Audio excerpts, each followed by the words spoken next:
Brian Wilson, Mary Catherine Ham, today's newsmakers, and you. The Morning Majority, 630. WMAL. 6:37. We have a morning newsmaker on with us right now. Senator Jim DeMint, Republican from South Carolina, joins us. He's got two websites you may want to check out. You probably enjoy cutcapbalancepledge.com and senateconservatives.com. And Senator DeMint, I want to get into those things, but I first have to ask you, we just had a pretty good debate about the president deciding essentially to tap into the oil reserves and drive down the price of gasoline. Is this a good move? Well, how do you feel about this? Well, the president thinks he can centrally manage our economy. He's done that with housing and our financial system. The thing that makes me mad is last weekend I was 100 miles off the coast of New Orleans in the Gulf of Mexico on a brand new oil drilling rig that cost over $600 million. It's been sitting there for months waiting for a permit right above oil that we know we have. And we've got thousands of jobs just sitting on hold because of this absurd idea that they're somehow helping the environment by slowing our energy production. So, I think it makes absolutely no sense at all to go into an emergency supply while this president is delaying the development of our own energy. So it's hard for me to sit still. He thinks he can manage world prices of oil and supply. He can't. So he needs to let things go, and we need to let him go in 2012. I was thinking that's a good point, and I brought that up before. I mean, if the president believes that putting more oil into the market, our oil into the market, is a good thing, will drive down the price of oil, then why not say, hey, well, let's get more oil out of the United States of America? Well, Brian, if we saw and the market saw that over the next 5 to 7 years we would be bringing more oil to market, if the futures market would change, and that would change prices almost immediately here. The president cannot manage our economy. He can't even manage what he's got on his plate in the White House, and particularly with something like this, the debt that we have. Instead of proposing any solution, and he has not proposed one solution, his budget raises the debt of about $1 trillion a year over the next 10 years. And we've got to stop this, and that's what a lot of us have started to do this year with this campaign of cut, cap, and balance. I'm convinced if we don't have a balanced budget amendment that requires us to balance our budget, we're going to bankrupt our country. So I'm prepared to go to the mat on this. And the website you mentioned, which is cutcapbalancepledge.com, we just started it this week. We've already got 11 senators and 15 House members. I think by next week you'll see large numbers of senators and congressmen who are making a commitment not to let this debt ceiling go up.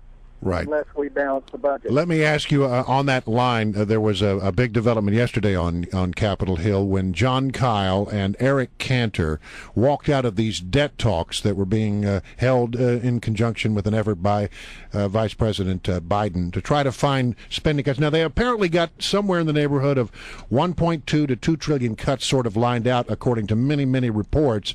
But then apparently the Democrats stuck to their guns on the issue of raising taxes, which to me is sort of insane, the idea of raising taxes during a down economy.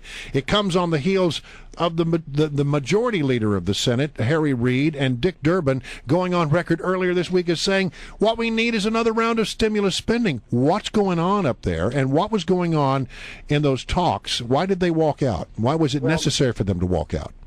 Well, those talks, Brian, were just a ploy of the president to burn some time to push us up against the August 2nd deadline so we could have a crisis and everybody could run for the hills and vote for more debt.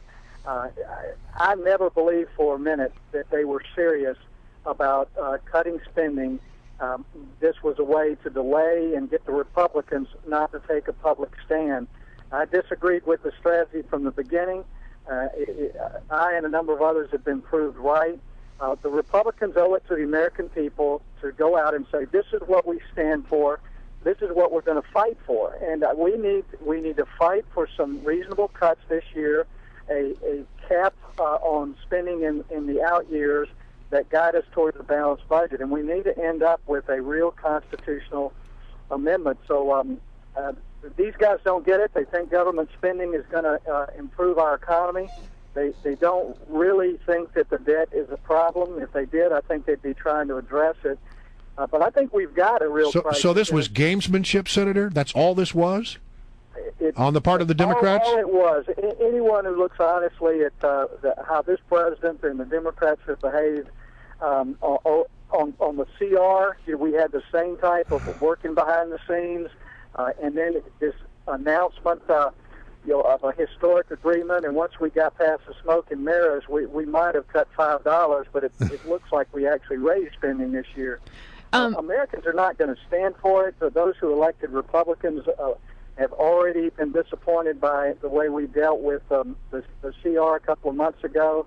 And now it's time for us to draw a line in the sand and tell this president if he wants an increase in the debt ceiling, he's going to have to work with us to get this budget balanced over the next 6 or 8 years. Senator, when it comes to cut, cap, and balance, I know some leadership has been squeamish about signing on because they don't want to hem themselves in with negotiations. Now that Republicans have essentially sort of walked away from the negotiations going on with Biden, are you getting bites at leadership signing on to this? Have you approached them? What's the story behind the scenes there? Well, the tone has changed, and if any member of our leadership or a member of the Republican conference in the House or the Senate doesn't like the cut, cap, and balance plan, I want to see their plan. I think they owe it to us if they don't agree that we should fight for this balanced budget amendment. I want to know what the plan is. This idea of keeping the American people on the sidelines and be secretive about what we stand for, nobody's buying that anymore. They expect us to fight for what we think is right, and I think you're going to see more and more senators and congressmen do that. And if we hold on this, and if we actually pass legislation that has reasonable cuts and caps, and an increase in the debt ceiling that's contingent on a passage of a balanced budget, then I think Americans will see we're not trying to default, which, by the way, we would never do it if we never raised the debt ceiling. That's right. So Geithner's completely irresponsible as our Treasury Secretary to talk that way. But this is a battle we need to win. I don't think we can kick the can down the road even to the 2012 elections. We're already seeing the deterioration of the ratings of our country, and if we blow through another debt ceiling with no restraints on spending, I think you're going to start to see markets respond. I think you'll see credit dry up for the U.S. around the world, and I think it could be catastrophic. All right. Senator DeMint, always good to have you on the program. CutCapBalancePledge.com, SenateConservatives.com. We always appreciate you coming on the show, sir. Thanks, Senator.